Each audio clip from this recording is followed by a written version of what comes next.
শহরে ফিরে গেলে আমাকে ভুলে যাবে না তো? চেষ্টা করব। মানে ভুলে যাবে?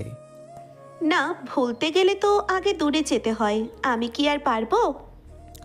আজ দীর্ঘ 3 বছর পর বাড়িতে আসছেন আমার ছোট চাচা আর উনার ফ্যামিলি।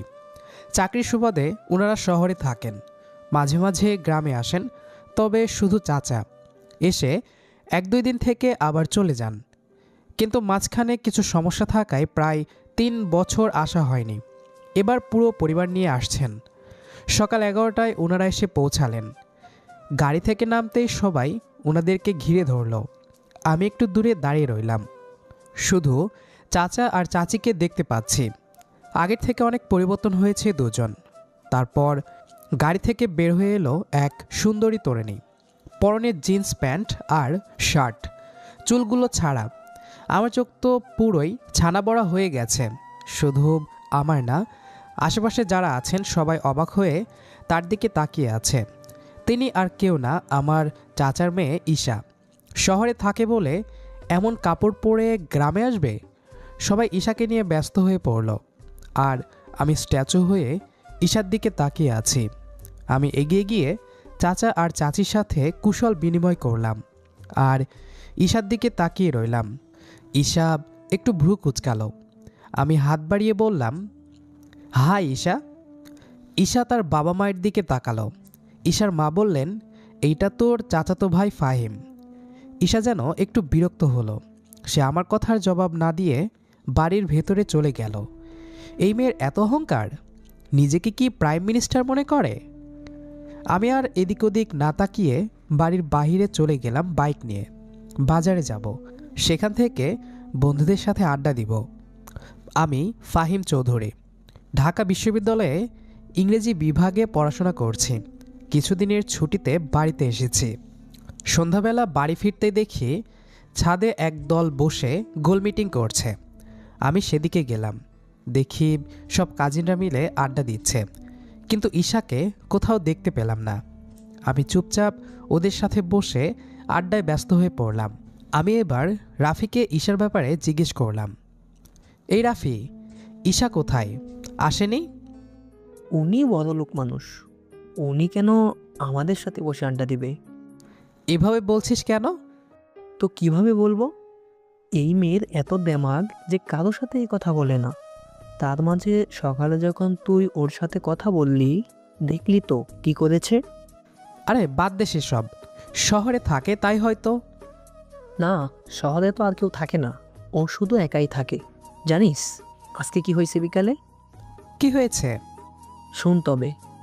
আজকে বিকালে আমি বারান্দা দিয়ে হেঁটে যাচ্ছিলাম, এমন সময় আমাকে ডেকে বলে, এই যে কি যেন নাম, সাফিনা রাফি, মানে আমার নামটাও ভালো মতো জানে না। তারপর বলে ওয়াইফাইয়ের পাসওয়ার্ডটা দিতে। মানে ভাই, গ্রামে এসে এই মাইয়া এমন কথা বলে। যখন বললাম নাই, তখন বলে এমন খ্যাত মার্কা গ্রাম কেন? তুই সাহস দেখছিস? সময় আসতে দে, ওকে মজা বোঝাবো নে। অবশ্যই ভাই। রাতে খেতে বসেছি সবাই। অনেকদিন পর পুরো টেবিল ভর্তি মানুষ বসেছে। ভাতের ধোয়া, মাছের ঝোলের গন্ধ আর মানুষের কথাবার্তায় ঘরটা হঠাৎই প্রাণ ফিরে পেল। আমি চুপচাপ এক পাশে বসেছিলাম। ঈশা ঠিক আমার বিপরীতে বসেছে। খাওয়ার সময়ও সে কারো দিকে তেমন তাকাচ্ছে না, চুপচাপ নিজের মতো। আম্মু হেসে হেসে বললেন, গ্রামে আসলে তো সব কিছুই আলাদা লাগে, তাই না ঈশামা? ঈশা হালকা মাথা নেড়ে বলল, হ্যাঁ মামুনি। এই হ্যাঁটুকু বলতেই যেন সবাই হাফ ছেড়ে বাঁচল। আমি খেয়াল করলাম ওর চোখে বিরক্তি নেই, আছে এক ধরনের অস্বস্তি। হয়তো আমরা সবাই ওকে ভুল বুঝছি। খাওয়া শেষে সবাই উঠোনে এসে বসল। বড়রা গল্পে ব্যস্ত, ছোটরা মোবাইল আর হাসি ঠাট্টায়। আমি একটু দূরে দাঁড়িয়েছিলাম। এমন সময় ঈশা ছাদ থেকে নামতে গিয়ে হোঁচট খেল। আমি না ভেবেই এগিয়ে গিয়ে হাত বাড়ালাম, সাবধানে। ঈশা আমার হাত ধরল 1 সেকেন্ডের জন্য, চোখাচোখি হলো। সে এক মুহূর্তে আমি বুঝলাম এই মেয়ের চোখে অহংকার নয়, ভেতরে অন্য কিছু লুকানো। ঈশা হাত ছাড়িয়ে নিয়ে বলল, থ্যাঙ্কস। এই প্রথম সে সরাসরি আমার দিকে তাকিয়ে কথা বলল। আমি হালকা হাসলাম। গ্রামে নতুন, তাই অভ্যস্ত হতে সময় লাগবে।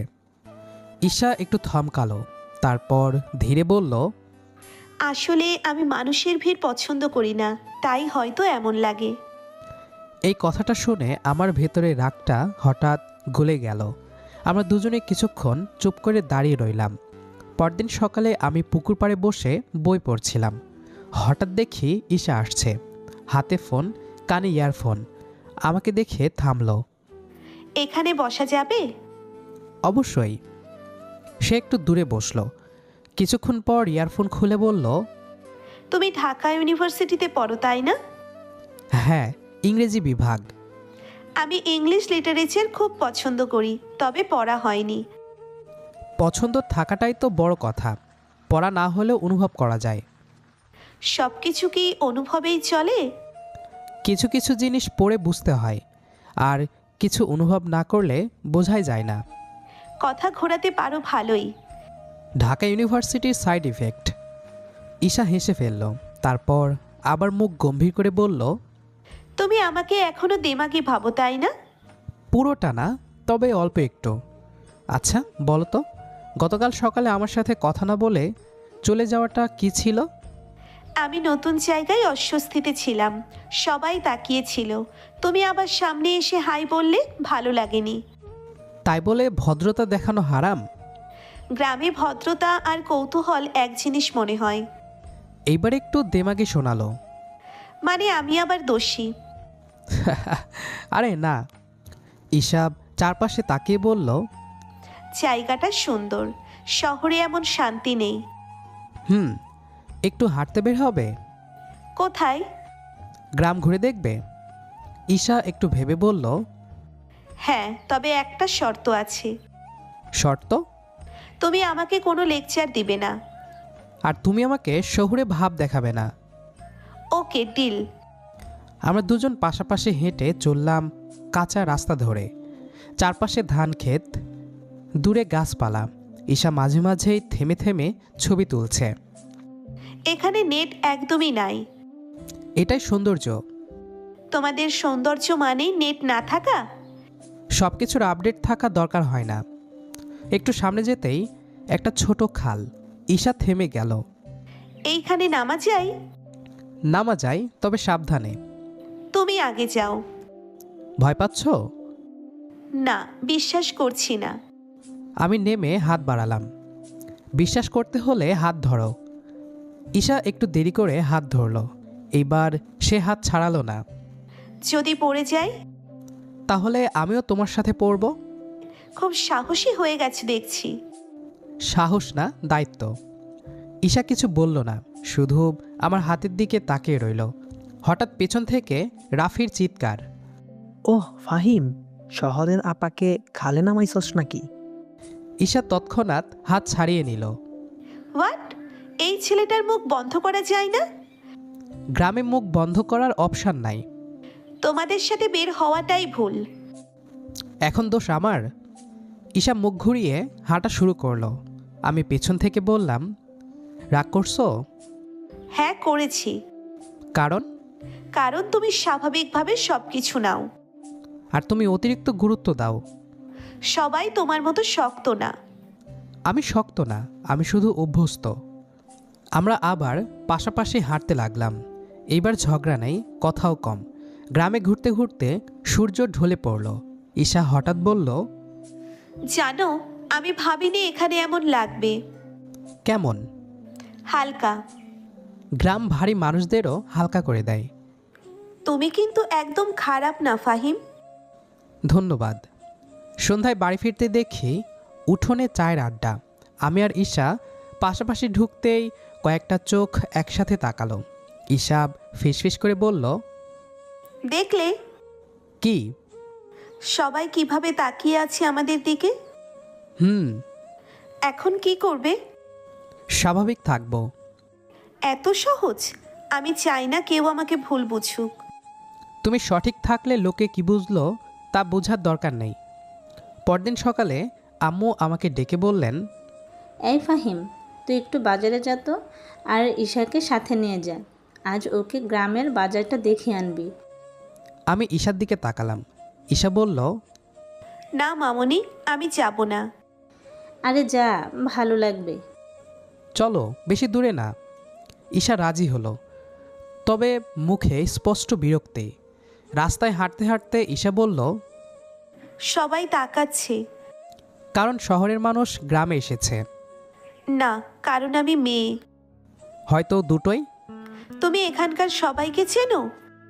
হ্যাঁ। সবাই তোমাকে চেনে? হ্যাঁ। তাহলে তোমার জন্য জীবন সহজ। শহরে আমি অচেনা হয়েও নিরাপদ। ফেরার পথে হালকা বৃষ্টি নামলো। আমরা একটা দোকানের ছাউনির নিচে দাঁড়ালাম। গ্রামে বৃষ্টি সুন্দর। শহরে সুন্দর না? সেখানে তাড়াহুড়ো বেশি, এখানে সময় থেমে যায়। তুমি যদি এখানে না থাকতে তাহলে তাহলে? তাহলে আমি হয়তো একদমই কথা বলতাম না কারোর সাথে। কেন? ওই যে বললাম না, আমি সবার সাথে খুব সহজে মিশতে পারি না। আমি কিছুক্ষণ চুপ করে থাকলাম। বৃষ্টির শব্দটা হঠাৎ জোরে শোনা যাচ্ছিল। সবাই তো একরকম না ঈশা। কিন্তু সবাই আশা করে মানুষ একরকম হবে। তাই তুমি নিজেকে গুটিয়ে রাখো? গুটিয়ে না, আড়ালে। আড়ালে থাকলে একা লাগে। তুমি সবসময় এমন গভীর কথা বলো কেন? কারণ হালকা কথা সবাই বলে। ঈশা আর কিছু বলল না, কিন্তু ঠোঁটের কোণে হালকা হাসি ছিল। বৃষ্টি থামতেই আমরা আবার হাঁটা শুরু করলাম। বাজার থেকে ফিরতেই রাফি দূর থেকে চেঁচালো, এই যে শহরের আপা, বাজার কেমন লাগলো? ঈশা থেমে গেল, চোখে স্পষ্ট বিরক্তি। এই ছেলেটার সমস্যা কি? ওর মুখ। খুব হাসি পাচ্ছে তোমার? না, তবে গ্রামে এটা স্বাভাবিক। আমার কাছে না। জানি। তুমি যদি এসব না সামলাতে পারো, আমি আর বের হব না। বলে ঈশা হনহন করে চলে গেল। পরদিন সকালে ঈশা আমাকে ডাকলো। তুমি কি ফ্রি? কেন? পুকুর পাড়ে যেতে চাই। কেন? এমনি, ভালো লাগছে না কিছু। তাহলে চলো। ঈশা হালকা হাসল। এই হাসিটা আগের দিনের চেয়ে আলাদা ছিল। পুকুর পাড়ে পৌঁছাতেই সকালের রোদ পানিতে ঝিলমিল করছিল। ঈশা ধীরে ধীরে ঘাসের ওপর বসল। আমি একটু দূরে দাঁড়িয়ে রইলাম।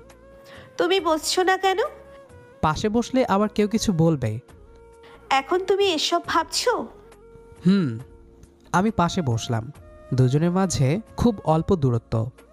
ফাহিম, তুমি কি গ্রাম ছেড়ে কখনো যেতে চাও? যেতে চাই না, তবে পড়াশোনা শেষ হলে হয়তো শহরেই থাকব। তাহলে এখানে এত টান কেন? কারণ শিকড় এখানেই। শিকড় না থাকলে মানুষ হালকা হয়ে যায়? না, মানুষ ভাসমান হয়ে যায়। ঈশা আমার দিকে তাকিয়ে দীর্ঘশ্বাস ছাড়ল। দুপুরে বাড়ি ফিরতে দেখি চাচি আর আম্মু ফিসফিস করছে। আমাদের ঢুকতে দেখে দুজনেই চুপ। ঈশা নিচু গলায় বলল, বুঝতে পারছো? হ্যাঁ। এসব আমার ভালো লাগে না। জানি। তাহলে কিছু বলো। এখন বললে আগুন বাড়বে। তুমি খুব ভীতু। পরিস্থিতি আমাকে বানিয়েছে। সন্ধ্যায় গ্রামের মসজিদের সামনে মেলা বসেছে, সবাই যাচ্ছে। আম্মু হঠাৎ বললেন, ঈশা মা, তুই ফাহিমের সাথে ঘুরে আয়। ঈশা এক মুহূর্ত থমকে গেল, তারপর আমার দিকে তাকালো। যাবো? তুমি চাইলে। আচ্ছা। মেলায় ঢুকতেই চারপাশে আলো, শব্দ, মানুষ। ঈশা ধীরে ধীরে হাঁটছে, যেন নিজেকে সামলে নিচ্ছে। সবাই তাকাচ্ছে। এখন আর পাত্তা দিও না। তুমি থাকলে সব পরিস্থিতি সহজ লাগে। তাই তো আছি। হঠাৎ একটা বাচ্চা দৌড়ে এসে ঈশার সাথে ধাক্কা খেলো। ঈশা সামান্য হোঁচট খেলো। আমি সঙ্গে সঙ্গে হাত ধরলাম। এইবার সে ছাড়াই। মেলার এক কোণে দাঁড়িয়ে আমরা চা খেলাম। ঈশা হঠাৎ বলল, জানো, শহরে আমি কখনো এভাবে চা খাইনি। কেন?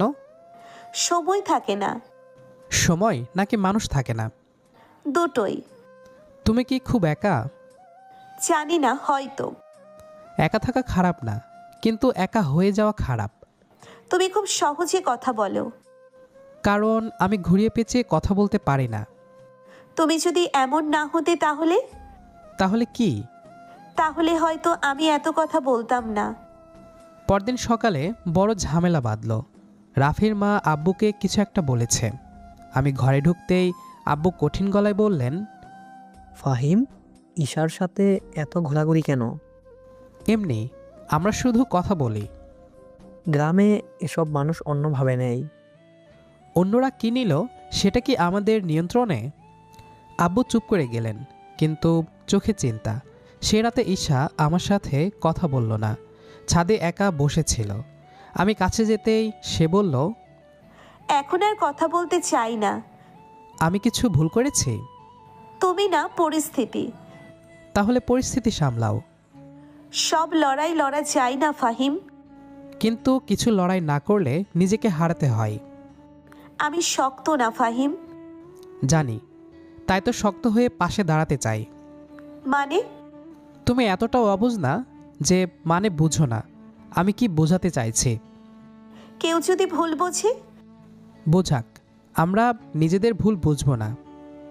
ঈশা ধীরে ধীরে আমার দিকে তাকালো, চোখে জল জমে আছে। ঈশার চোখে জল দেখে আমি আর কিছু বললাম না। কিছু সময় নীরবতা থাকাই সবচেয়ে নিরাপদ মনে হলো। পরদিন সকাল, ঘুম ভাঙল মাথার ভেতর অদ্ভুত ব্যথা নিয়ে। চোখ খুলে দেখি রোদ উঠেছে অনেক আগেই।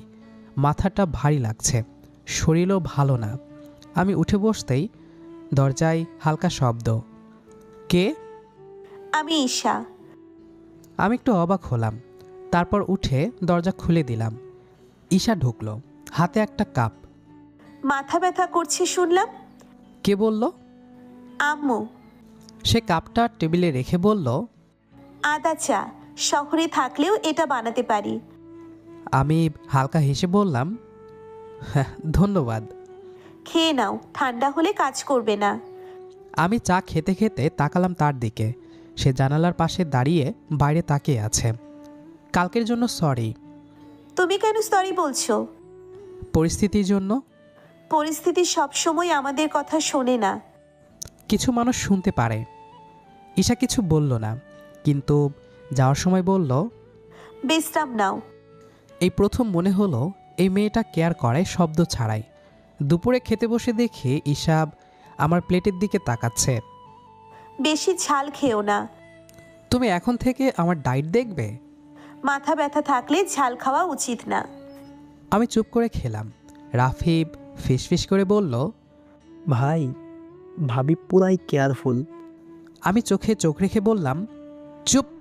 ঈশা কিছু শুনছে কি না বুঝলাম না, কিন্তু তার মুখ লাল হয়ে গেল। বিকেলে আমি ঘরে বসে বই পড়ছিলাম। ঈশা দরজার কাছে দাঁড়িয়ে বলল, বাইরে যাবে? কোথায়? পুকুর পাড়ে, বাতাস ভালো। তুমি যেতে চাও? হুম। আমরা পাশাপাশি হাঁটছিলাম। আজ কথা কম, হাঁটা বেশি। ঈশা হঠাৎ বলল, তুমি আমার জন্য সমস্যায় পড়ছো না তো? আমি থেমে গেলাম। তুমি কি নিজেকে সমস্যা ভাবছো? আমার তো তাই মনে হয়। কিন্তু আমার মনে হয় না। তুমি সবকিছু খুব সহজ করে ভাবো, তাই মনে হয় না। কারণ কঠিন করলে তুমি আরও গুটিয়ে যাবে। ঈশা তাকিয়ে রইল আমার দিকে। এই তাকানোতে কোনো অহংকার নেই, শুধু বিশ্বাস। দিনগুলো এমনভাবেই যেতে লাগলো। আমি পড়তে বসলে ঈশা চুপচাপ পাশে বসে থাকতো, কিছু জিজ্ঞেস করতো না, শুধু থাকতো। ঈশা মন খারাপ করলে আমি কিছু বলতাম না, শুধু পাশে বসতাম। এই নীরবতাগুলোই আমাদের কাছে আসার ভাষা হয়ে উঠল। একদিন বিকেলে বৃষ্টি নামলো হঠাৎ। আমি বারান্দায় দাঁড়িয়েছিলাম। ঈশা দৌড়ে এসে বলল, বৃষ্টিতে ভিজবে? ঠান্ডা লাগবে। লাগুক, এসব ঠান্ডা কোনো ব্যাপার না। অসুস্থ হলে কে দেখবে? কেন, তুমি আছো না? আমি হেসে ফেললাম। তাহলে ভিজবো না। তাহলে আমি ভিজতে গেলাম। বলেই বৃষ্টিতে ভিজতে চলে গেল। দেখে মনে হচ্ছে না জানি কত বছর পর এভাবে বৃষ্টি উপভোগ করছে। রাতে আম্মু চুপচাপ আমাকে বললেন, ঈশা তোকে পছন্দ করে। আমি জানি। গ্রামের মানুষ কথা বলবে। বলুক। আম্মু দীর্ঘ শ্বাস ফেললেন, কিছু বললেন না। আরেকদিন সকালে দেখি ঈশা আমার বইগুলো গুছিয়ে দিচ্ছে। এগুলো কেন? এলোমেলো ছিল। তুমি কখনো কাউকে এত যত্নে গুছিয়ে দাও? না। তাহলে আমাকে কেন? ঈশা থেমে গেল।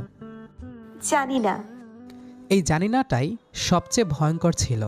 ধীরে ধীরে বাড়ির সবাই বুঝতে শুরু করলো আমরা খুব বেশি কথা বলি না, কিন্তু খুব বেশি বুঝি। চোখের ভাষা, নীরবতার যত্ন সবই ধরা পড়ছিল।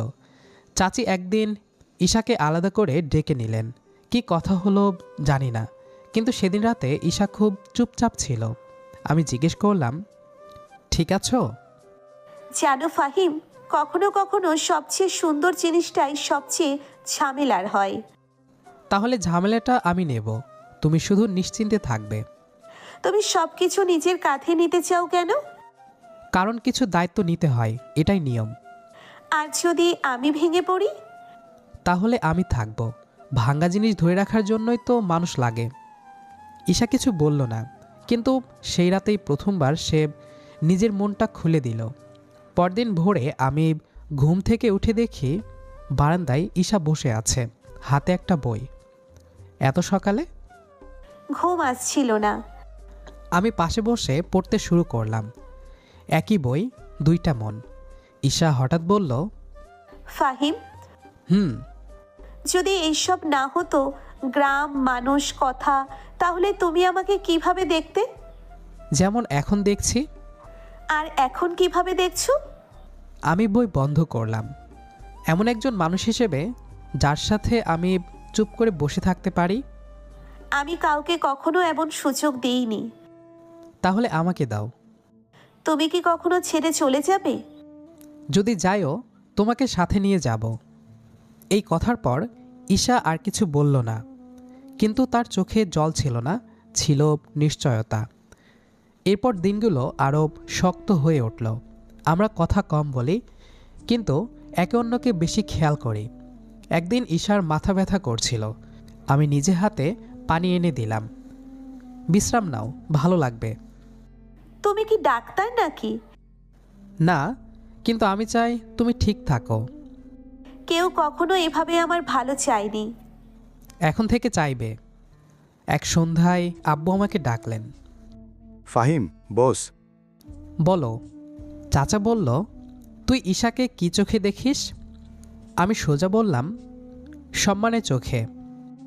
আর আর ভবিষ্যতের মানুষ হিসেবে। আব্বু কিছুক্ষণ চুপ করেছিলেন। ঈশা কি জানে? জানে। আব্বু আর কিছু বললেন না, শুধু চুপচাপ কিছু একটা ভাবতে লাগলেন। সে রাতে ঈশা আমাকে ছাদে ডাকল। চাচ্চু কি তোমার সাথে কথা বলেছে? হ্যাঁ। তুমি ভয় পাওনি? না। আমি কিন্তু পেয়েছি। কেন? যদি সবাই রাজি না হয়? তাহলে সময় নেব। তুমি কি আমাকে বিয়ে করতে চাও? এই প্রশ্নটা সে খুব আস্তে করেছিল। আমি তার দিকে তাকিয়ে বললাম, আমি তোমাকে জীবনসঙ্গী ভাবি। বিয়েটা তারই একটা রূপ। তাহলে শোনো, আমি তোমাকে ভালোবাসি। এই প্রথম শব্দটা স্পষ্টভাবে এলো। আমি কিছু বললাম না, শুধু তার হাত ধরলাম। পরদিন দুই পরিবারের বসা হলো। কোনো হইচই না, কোনো জোরাজুরি না। আম্মু বললেন, ছেলেমেয়েরা যদি নিজের ভালো মন্দ বোঝে তাহলে আমরা কেন বুঝবো না? আম্মু ঈশার দিকে তাকিয়ে বললেন, ঈশা মা, তুই কি নিশ্চিত যে ফাহিম তোর জন্য ভালো? ঈশা মাথা তুলে বলল, হ্যাঁ। ঈশার হ্যাঁ শব্দটা খুব জোরে ছিল না, কিন্তু ঘরের ভেতর এমনভাবে পড়ল যেন সবাই সেটা আলাদা করে শুনে ফেলেছে। আম্মু ঈশার দিকে তাকিয়ে একটু নরম গলায় বললেন, তুই বুঝে বলছিস তো মা? বুঝেই বলছি। আব্বু এবার আমার দিকে তাকালেন। ফাহিম, তুই জানিস তো ঈশা শহরে বড় হয়েছে। ওর জীবন, ভাবনা সব আলাদা। জানি আব্বু, তাই তো জোর করছি না, সময় নিচ্ছে। এইবার আর কেউ কিছু বলল না। ঘরের ভেতর একটা নীরবতা নেমে এলো, কিন্তু সেটা ভারী না, স্থির। আব্বু ধীরে ধীরে বললেন, তাহলে একটা কথা পরিষ্কার করি, বিয়ে হবে, কিন্তু সবকিছু ধীরে সুস্থে, সময় নিয়ে, বুঝে। আম্মু মাথা নেড়ে বললেন, একদম, মেয়েটা তো আমাদেরই। এর পরের দিনগুলো খুব শান্তভাবে কাটতে লাগলো। কেউ সরাসরি কিছু বলে না, কিন্তু সবাই জানে কিছু একটা ঠিক হচ্ছে। ঈশা আগের মতো আর গুটিয়ে থাকে না। রান্নাঘরে আম্মুর পাশে দাঁড়াতো, চাচির সাথে গল্প করত, আর সন্ধেবেলা উঠোনে বসে চুপচাপ বসে থাকতো। একদিন বিকেলে আমি বই পড়ছিলাম, ঈশা এসে আমার পাশে বসলো। বিয়ের পর কি বদলে যাবে সব? কিছু বদলাবে, কি? দায়িত্ব বাড়বে, কিন্তু তুমি না থাকলে যেমন থাকতাম তেমন থাকবো না। মানে? মানে একা থাকবো না। আমি কিন্তু খুব সহজ মানুষ না। জানি। রাগ করি, জানি। চুপ করে থাকি, সেটাও জানি। তবুও তোমাকেই চাই। ঈশা আর কিছু বলল না, শুধু আমার হাতটা ধরে রাখলো। বিয়ের দিন ঠিক হলো, বড় কোনো আয়োজন না, গ্রামের মতোই সহজ। মেহেদির রাতে ঈশা আমাকে ছাদে ডাকলো। কাল থেকে আমি কি তোমার হয়ে যাব? না। ঈশা একটু অবাক। তুমি নিজেরই থাকবে, শুধু আমার পাশে। সবাই তো বলে বিয়ের পর মেয়েরা বদলে যায়। কিন্তু তুমি বদলাবে না, তুমি শুধু আরও নিশ্চিত হবে। তুমি যদি কখনো বদলে যাও? বদলালে তোমাকে নিয়ে বদলাবো। ঈশার চোখ ভিজে উঠল। বিয়ের দিন সকালটা খুব শান্ত ছিল। ঈশা লাল শাড়িতে বসে আছে, চুলে ফুল, চোখে কোনো ভয় নেই। আমি ওর পাশে বসতেই ঈশা আস্তে বলল, নার্ভাস লাগছে তোমার? না। আমারও না। কাজী সাহেব কাবিন পড়ালেন।